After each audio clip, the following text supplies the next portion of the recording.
Hello ESO players, it's me, Geraint again, and today I'm gonna present you yet another build of mine. This one is called Vigor of Magnus, and it's a Templar DPS healing build. Before I go into details, I want to make one thing clear. Uh, this build that I'm presenting today is more focused on casual, semi-hardcore Templar players out there. So if you're looking for a min-max, all-out, holy moly DPS build, this may not be it. My build is for everyone that wants to be competitive in veteran dungeons and trials, and also solo group content, but not necessarily be in the top spots of the leaderboard.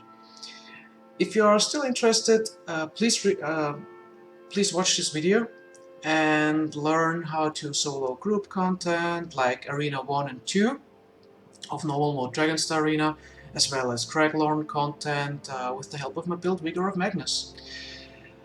Like I mentioned, right now there will be videos on my YouTube channel where I show you how I solo Arena 1 and 2 of Dragonstar and solo group content in Craglorn stuff. But let's focus on the build here. For passives, for this build, I'm using all the Templar skill lines, obviously, as well as the ones from Fighter's Guild, Mage Guild, Undaunted, the racial ones. Basically, all the passives you can put points in, put them in. You will need them sooner or later anyways. Special skill lines, if you want you can be a werewolf, but this build is magicka based, so I mean it helps if you're a werewolf for stamina regeneration, but it doesn't really affect the build that much.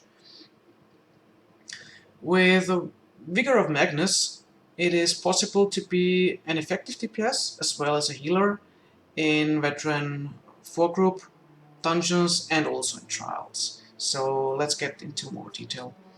For the race, Altmer or Breton is your best choice for their either spell damage or magicka bonus that they have. But in general, this build is working with every race, but just to be clear, some races like Altmer and Breton are better suited for it because of the magicka based passive bonuses. Attributes, let's look at the attributes. As you can see, I have everything in magicka, as I am VR 14. And you also see that my health is pretty low. That's because I have not buffed up yet. Buffed, you will see it goes up a little bit more. So I'm using rank 10 blue health and magicka food, or for trials I also use purple 3-stat food. So for this video I'm gonna eat some blue food. There we go. So we have 21,000 health now, but be aware that is coming from the Emperorship Alliance bonus. The Emperorship Alliance bonus for PvE will be removed sooner or later, as far as we know from source. So expect to have, depending on how many champion points you put in already in your warrior star constellations, it will be around, let's say, 80, 85, 19k. So for me it's a little bit over 19k. And the spell critical will be at around 38% because I don't have Inner Light active now.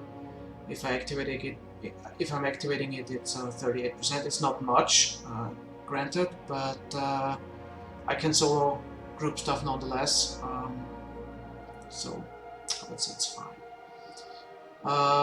Magicka based, we are sitting at around 35 to 36k, depending on distribution, if you have the enchants on everything on magicka and how your general race passives are and whatnot.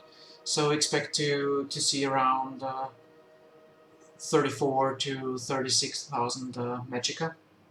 Stamina is pretty much base. I don't have anything into stamina. As I said before, it depends what race you have.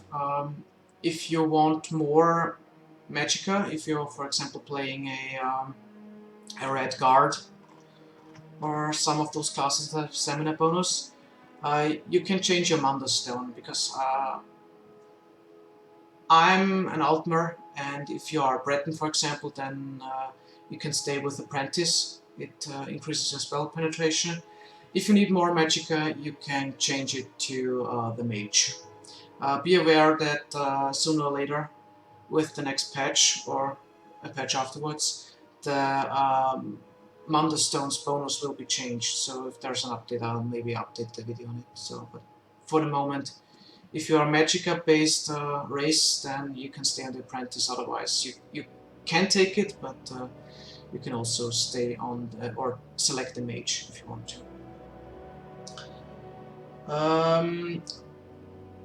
For the attributes, that should be it. Food we have also covered. Mundus Stone we have also covered. Let's go to champion points. Currently I have around 240 champion points, so I'm gonna go through what I have right now. On the steed, I have one in block and one in spell. You don't really have to do it, I was just testing it out, so if you don't want, you can leave the whole steed without points and put them in the lady. In the lady, I'm distributing my points with elemental defense and hardy, and just some into thick-skinned. The Lord, I only have 10 points in quick recovery to get the field physician passive, because this build also is for healing, and that reduces the damage received when you resurrect another player, so that's a really good passive. On the tower, I have 50 into Magician to reduce the magical cost of spells, and 30 into Arcanist to activate the Synergizer ability, because that is pretty good. So if you're starting out, I would suggest to focus on Magician a little bit, and then move over to Arcanist, bring it to 30 to get the passive, and then put your points back into Magician. I will go into detail a little bit more later. I have nothing in the Shadow. The Apprentice, I have 27 Elfborn and 3 Spell Erosion. If you want, you can also go 30 in Elfborn and nothing Spell Erosion, but I think a little bit of spell resistance or spells ignore is good. I only have the 30 here to get the spell precision, so the 12% spell critical. I have nothing in the Etunak, and for the ritual I have everything in Thaumaturg. Why? Because as you will see in the skills section of this video, most of my skills are, or most of the Templar skills are based on magicka, and this increases the damage with poison disease and magicka by a certain amount. So the goal is to bring that to 100 and then move back to here, and then you can put in points like Elfborn or Spell Erosion or Blessed. Or even if you want to go like Reflective Light Druid, you could also start putting points in there to get more flame damage. But for this build, I'm focusing on magic damage. Okay, that's it for the champion points. Okay, let's have a look at the gear, which gives the build its name. The idea was to be able to survive soloing group content while doing decent enough damage, so roughly around 10k to 17k, depending on the mobs you encounter.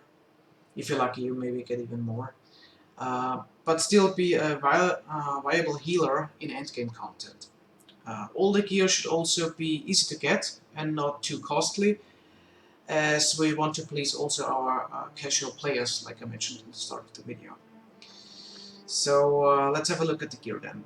The gear consists of 5 heavy armor pieces from the craftable Magnus set. I'm going to show it.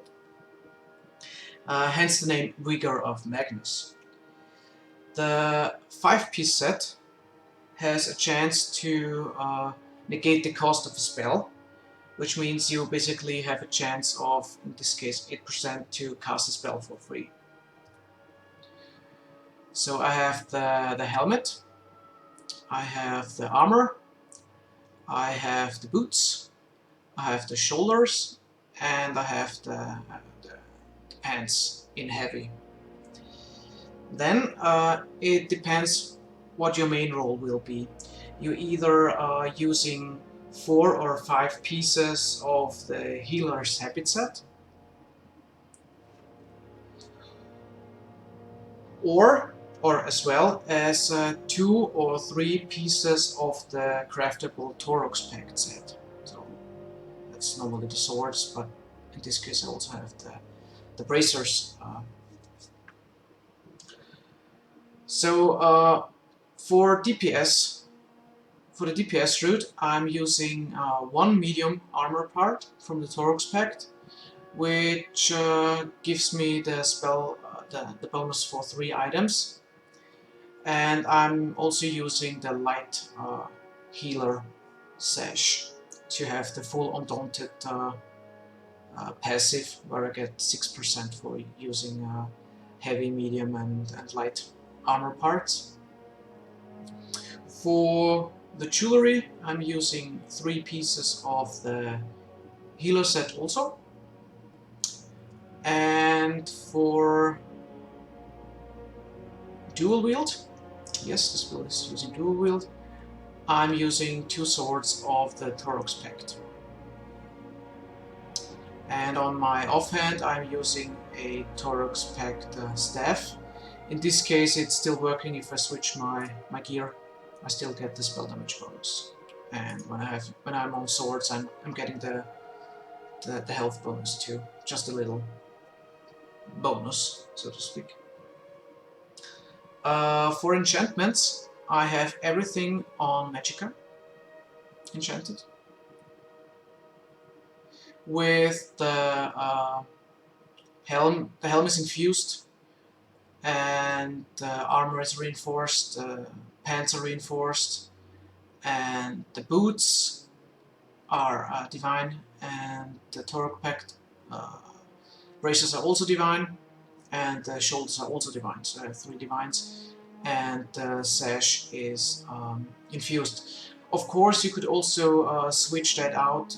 As far as I know, the gloves of the healer are divines, so you could use a divine light glove and craft the Torok's pact medium on the belt and get it also divine. So you would have 4 divines if you wish that. It's also possible. On the jewelry, I have 1 with reduced magicka costs and the other 2 with spell damage. If you feel that you don't have enough magicka, you can also use on the rings magicka cost reduction. On the swords, I have both swords with precise to get my spell critical values up. And for the staff, I'm also using precise. The swords have a magicka damage and restore magicka enchant on both swords. You could also remove it from 1 and use poison damage instead. That's also a good alternative. On the staff, I'm using the same enchantments, magicka damage and restores magicka.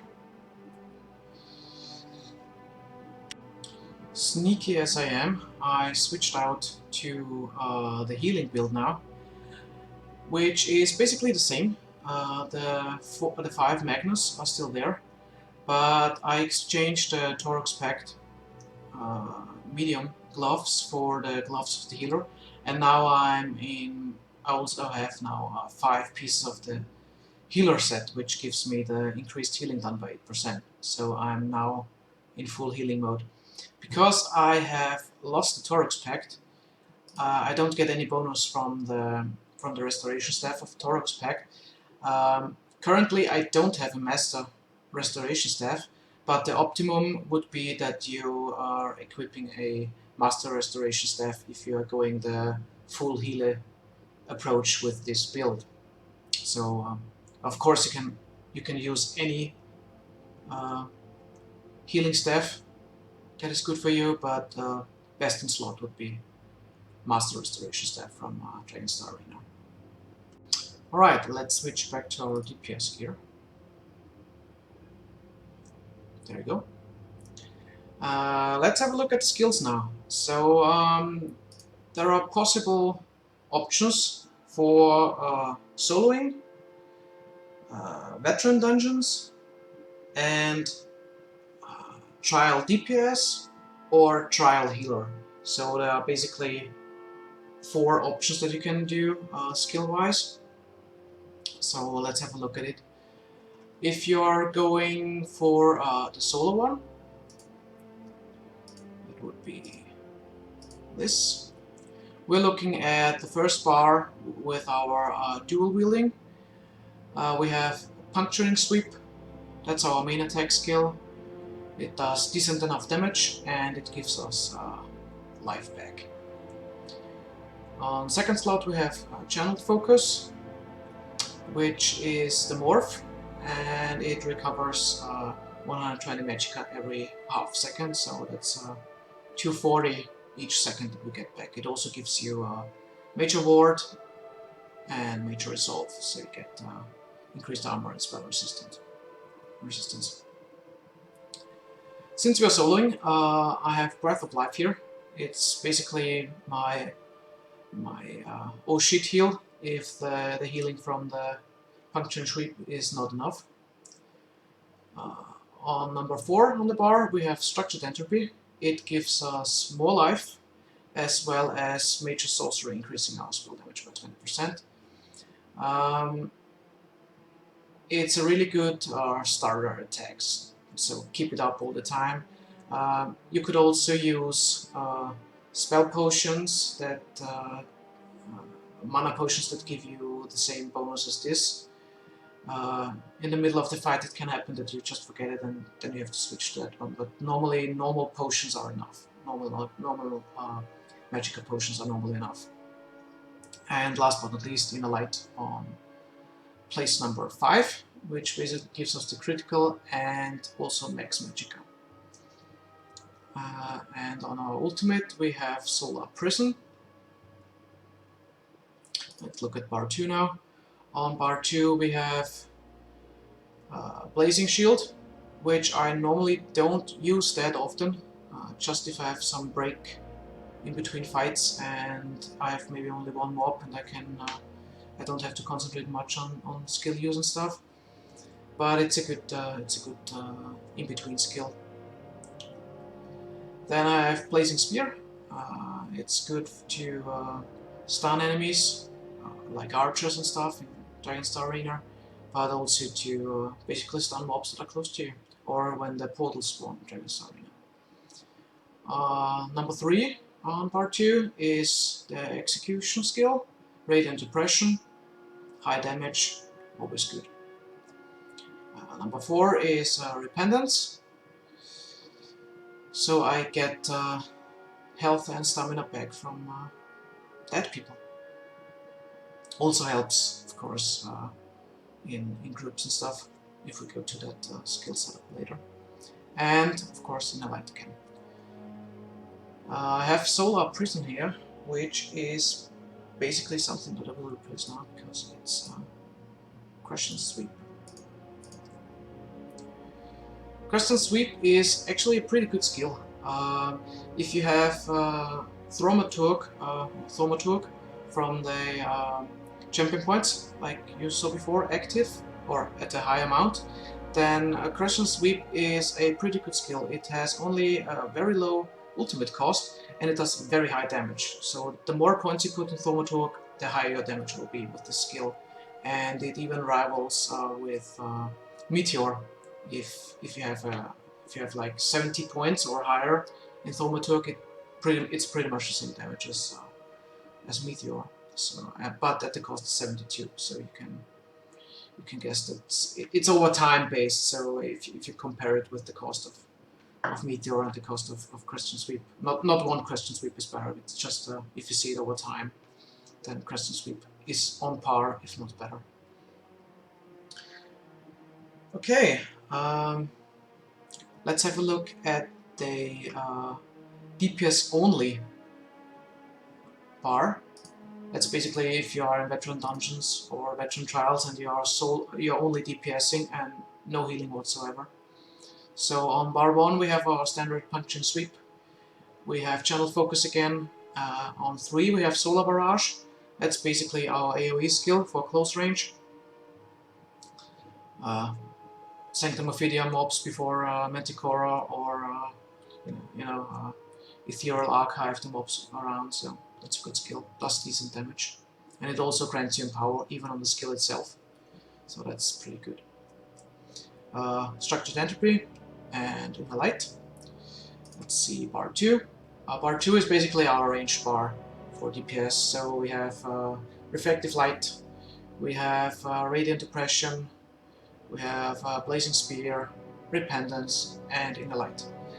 If you're going for full DPS, it is also possible to switch out the healing staff and go for another 2 pair of Torok swords, because the spell power will be higher with dual wield. And since you're not healing, you don't use any healing spells that uses a staff. So you can also switch to. So basically, you have 4 swords, so to speak. Works pretty well. Again, you could also on bar 2 switch out Shooting Star for Crescent Sweep if you like, but since this is the AoE bar, the range bar, I kept it with Shooting Star because it has a wider range of activation. Okay, there's also an optional skill line for bar 2 if you're fighting Daedra bosses like in Ethereal Archive. So for this one you have still the Radiant Depression, you still have Structured Entropy and Blazing Spear, but you got now Evil Hunter 2 for heightened damage, and the ultimate is also changed. You now have Flawless Stonebreaker, which is also a pretty cheap ultimate and does devastating damage to Undead and Daedra. Again, this is just an optional DPS bar depending on the situation. If you're fighting like Dragonstar Arena 7 and 9, I think, with the Undead and Daedra, and also, like mentioned before, AA. Okay, let's have a look at the healing side of things. This is where we need a healing staff on the second bar. So on bar 1 we have our Structured Entropy, we have Radiant Depression, we have Blazing Spear, and we have Channel Focus. That's basically still a DPS sided version for a healer, but we need the Structured Entropy to get more spell damage. It also works for healing. Radiant Depression, it's always good to have an execute, and Blazing Spear is to help for our tanks if need be for more stamina, and this one sustains our magic items. So it's all skills that we still need as healer. On second bar we have Repentance, obviously, we have Combat Prayer, we have Breath of Life, and we have Healing Springs, and again in the light like before. So this is mainly our healing bar. We also have Remembrance now on as ultimate to even get more healing out. Bar 1 still stays with Solar Prison. Alright, so this setup with the healer is more for trials. Let's have a look at the setup that you are using, for example, if you are filling both roles, so DPS and healing in like veteran dungeons or veteran TSA. Let's have a look at those. Again, bar 1 is our DPS bar. We have Puncture and Sweep, we have Repentance, we have Structured Entropy, Channel Focus, and in the light, and Crescent Sweep. On bar 2, we are using Radiant Depression again as execute, Combat Prayer, Breath of Life, and Blazing Spear, and of course in the light, and Solar Prison. Why no Healing Springs? Because this setup is for trials and veteran dungeons, and normally Breath of Life is enough healing, and you don't really need Healing Springs for those instances. Alright, video took a little bit longer than I expected, but I think that's all there is to say for this build. I just want to mention real quick again, if you're not a race that is confident with 62, or if you really want to be over like I don't know 20k or so on health, and you can take a hit on the Magicka without a problem, then you can of course put like 5 or 10 points into health. That's also working. I was running with that and it was not really that much different. It may be safer to do so for trials because when I don't have Imperial Emperor bonus, then on my second bar, because I'm losing the health bonus from Torx Pact on the healing staff, then I'm standing at like 16.5k, and that's very low. So if you're not skilled in the trials, it could be dangerous that you are getting one shot by certain skills. If you're skilled enough, then of course you can go with 16.5. I just wanted to mention that it's maybe better if you want to get into it more slowly, then you can put 10 points into health also, and it should be fine. Alright, thank you for watching this video. Again, if you like this video, please comment on the channel. If you don't like it, or if you have other remarks, please post it also. I'm open for critique. Furthermore, there will be some videos for this build. I will put it into a playlist so you can see how this video or this build is going in soloing, and also maybe I'll put in something with group content, but this is mostly to show off solo stuff. So thanks for watching, and bye bye.